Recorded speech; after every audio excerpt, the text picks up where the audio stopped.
Well, we're at CCFS. It's Monday night, 8:17 p.m. and our destination is Wamsutter, Wyoming, with an empty trailer. And I have been going to Colorado, meeting somebody from Denver there because of the high winds in Wyoming all week last week, and they must be died down enough that we can go there now to meet him and not blow over with an empty trailer.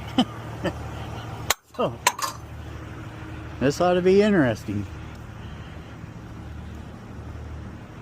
Yeah, when I first went in and checked in, he told me he's still waiting on me, or waiting on it. And I said, okay, no problem. And after waiting for a few minutes, well, about 10 or 15 minutes, and he just says, here, just take an empty trailer. I'm like, okay. So, hopefully we don't go sailing into the high winds. What in the hell? How the hell did they do that? Oh, come on.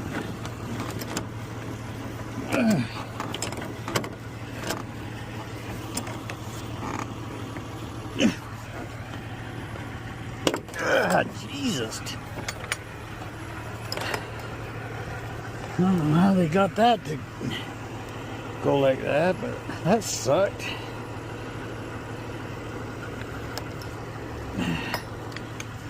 Jeez.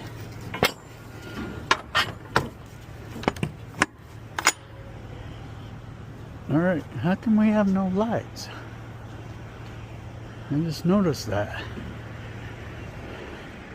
Got lights up there.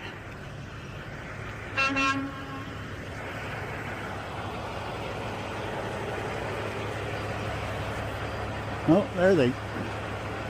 There, we got a short.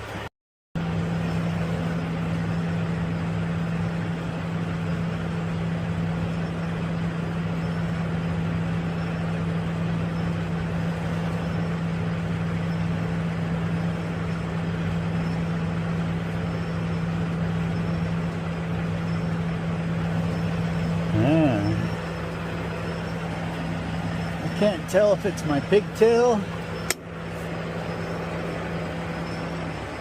Oh shit. Yeah, it might be this pigtail, but I don't see no bare wires.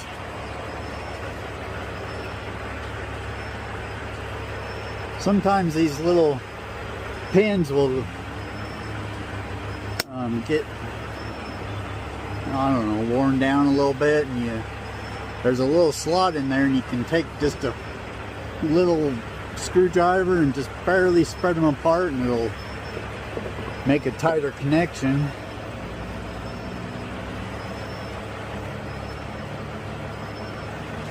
But yeah, see, I can move the, oh, I think it's my pigtail end right here. Oh shit. Yeah, we're gonna have to get that fixed. Ah.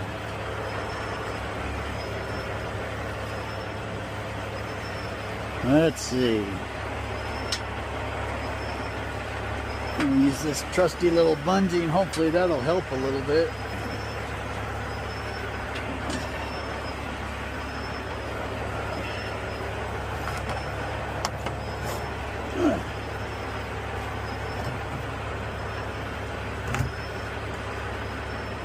No, that ain't gonna work. That ain't strong enough. Let's see.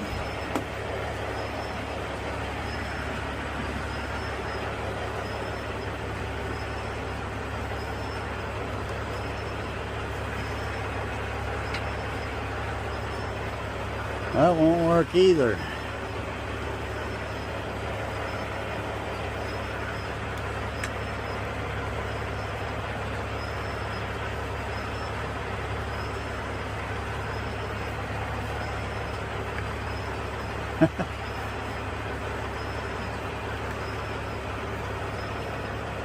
Well, hell.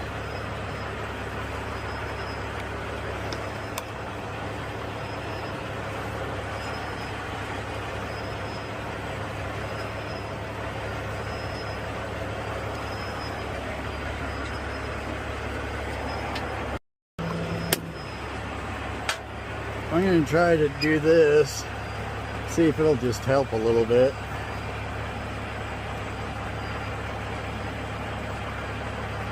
Those prongs are way loose, look at that.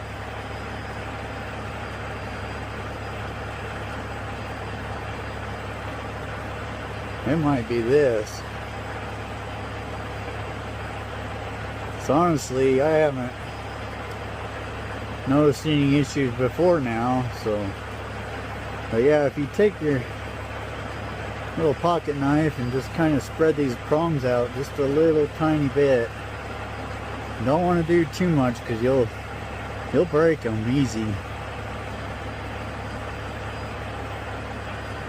You try that.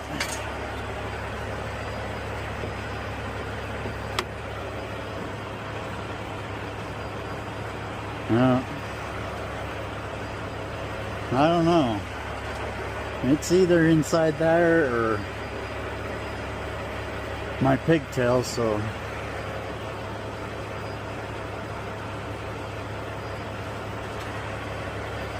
God damn it.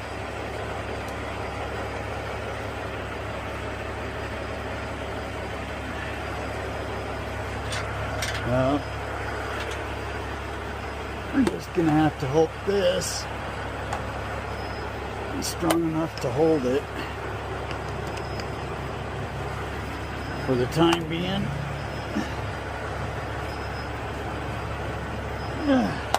God, there's no give on that bungee at all.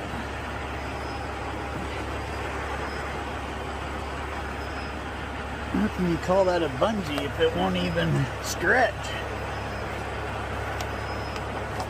God damn it.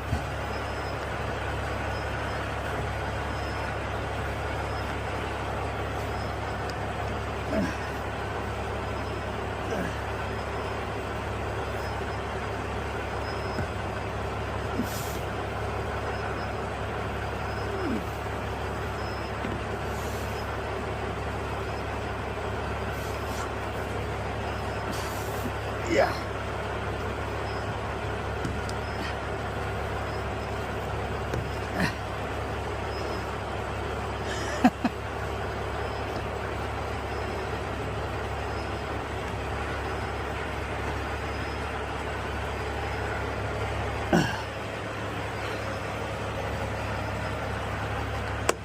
There. Well, that sucker ain't going nowhere. So I got so busy working on that pigtail, keeping my lights on, I almost forgot to do the rest of my walk around and check. And that wouldn't be good if we got No lights back here working or something, or a flat tire.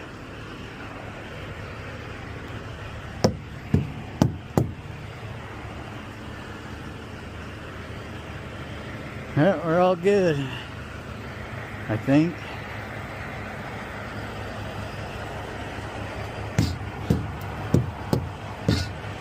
Boom. Alright. We can hit the road.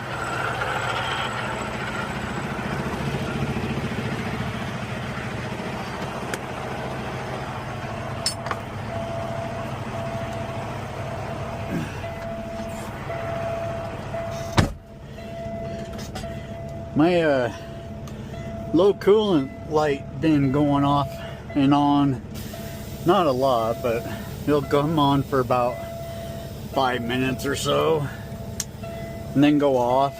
And I've checked it in my pre-trip and even checked it a couple times on the way, and it's full, it's clear full. So it's not that, it must be just a sensor, you know.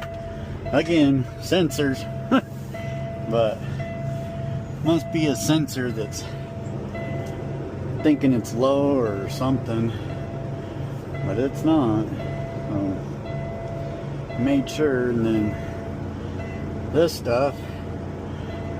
truck's just old enough that I think it, like the ABS light, I don't think I've ever drove a truck except for ones that didn't have it, or or ones that are brand new that didn't have some kind of ABS light on. It seems like that's the first thing to go out. But in this, the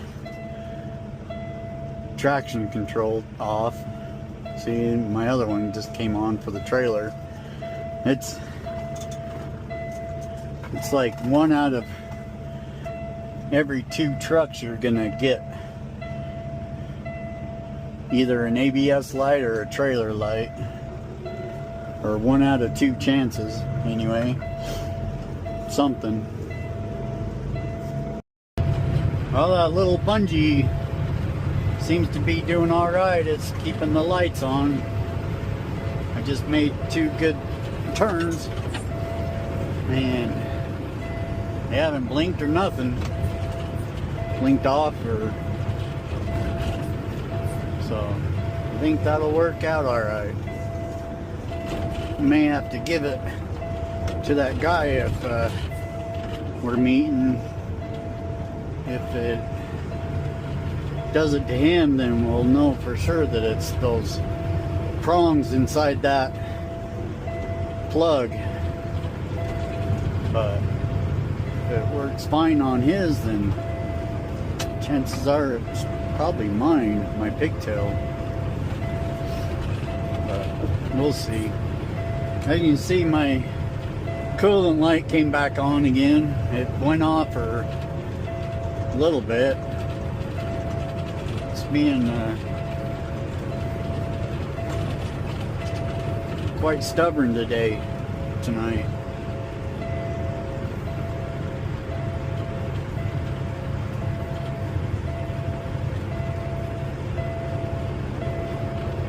Yeah.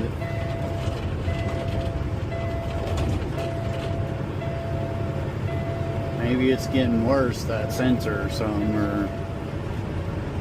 See? Now it's off. Usually it stays off for a long time, you know. It just every once in a great while it'll come on and, you know, go off. But of course, it's always good rule of thumb just to keep an eye on your coolant no matter what, you know, and your temperature, of course. So we're doing just fine, you know. We're at 180, we're right where we should be.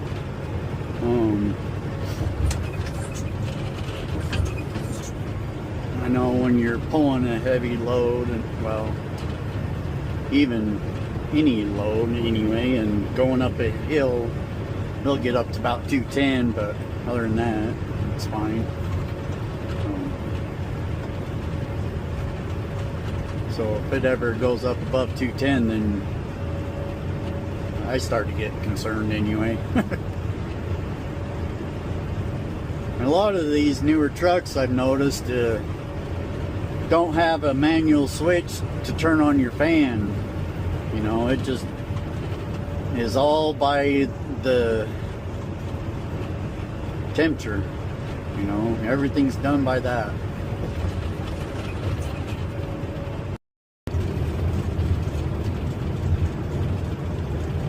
So I haven't really felt much wind. There's a little bit, but not too bad. But right here, let's see what this has to say. Rock Springs to Wyoming closed. Under 40,000 and we're empty. So that puts us in that category.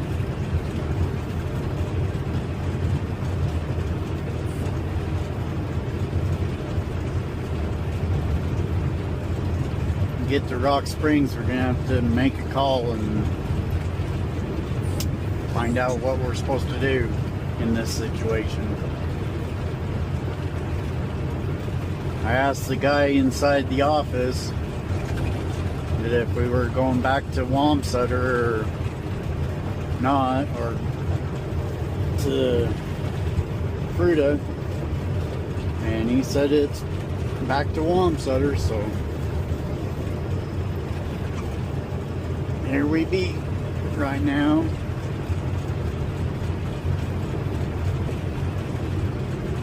Yeah, I can feel a little bit of wind, but it's not really that bad. I mean, just every once in a while I kind of feel it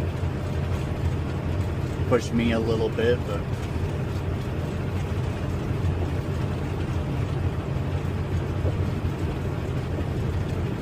that's not to say it's a whole lot worse. You know, 50, 100 miles up the road. So maybe we'll see when we get there. We're in Rock Springs right now. We're coming up to it.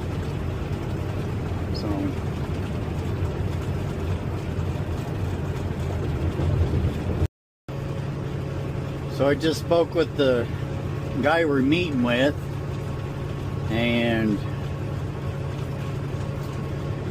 he said in situations like this, you just go slower and still continue to go. So we're doing that.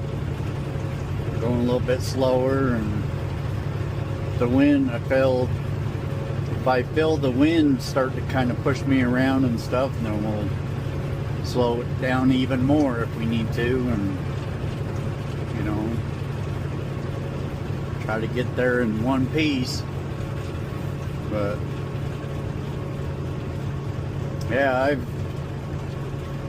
all the times I've done this, I've been like right at the cutoff, or you know, a little bit more. Haven't been under yet, but until now. Yeah, we got an empty 48-foot trailer, so, and 55+ mile-an-hour winds, crosswinds. So, and I'm like 30K, I bet, you know, gross, with an empty trailer and the truck. The truck's the heaviest thing we got, so. But yeah, together I bet we're only around 30 maybe. So we'll just kind of play it by ear. Hope we keep the rubber side down.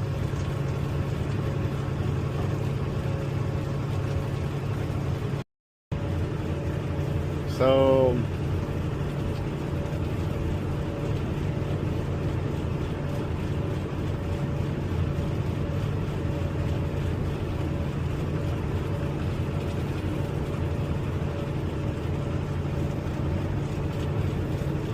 I kind of bumped up my speed a little bit because I still really wasn't feeling any wind, and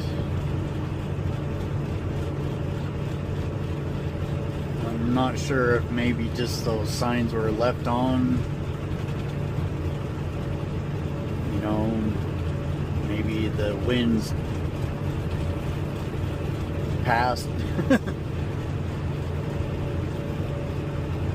But anyway, I mostly just wanted to call and talk to that guy that we're meeting and ask him about the procedures, you know, because I'm hauling a different company's trailer, and you know, I don't, if their you know, procedures are, you know, absolutely no going or whatever, whether they're empty or loaded, or you know, I just didn't want to do something and then us not be able to get loads with this place anymore, or you know, do work for them. So if it was me and my own truck or trailer, you know, or whatever, I still would have kept going. But unless I didn't really have to, if I had, you know, plenty of time, I would have just stopped and waited it out, you know. But anyway, I just rather get somebody else's, you know, thoughts on the way it works. And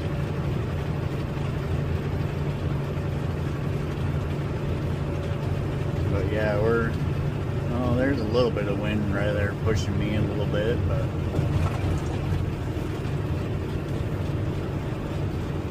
still not hard enough that I'm really nervous or anything. Not nervous, but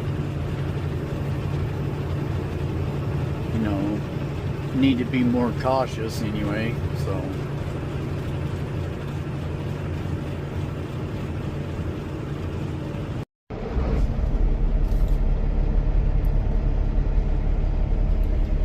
Jesus, what happened to that trailer?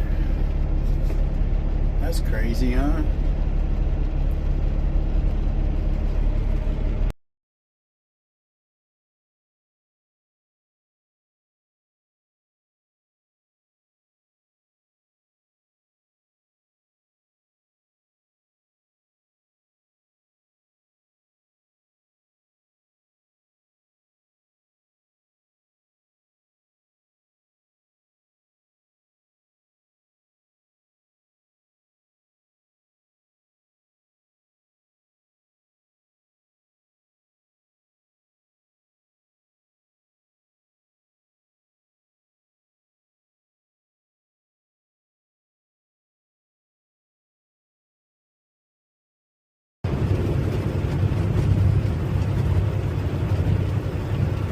So we met up with Clement, and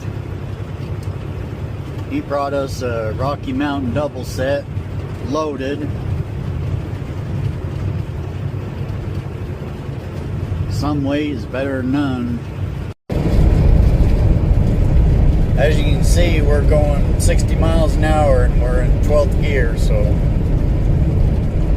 it's strong enough that it's pushing us, and that's as fast as we can get going. Well, I was going faster, but not anymore. It slowed us down to, well, now it's just barely above 60. Pedals to the floor.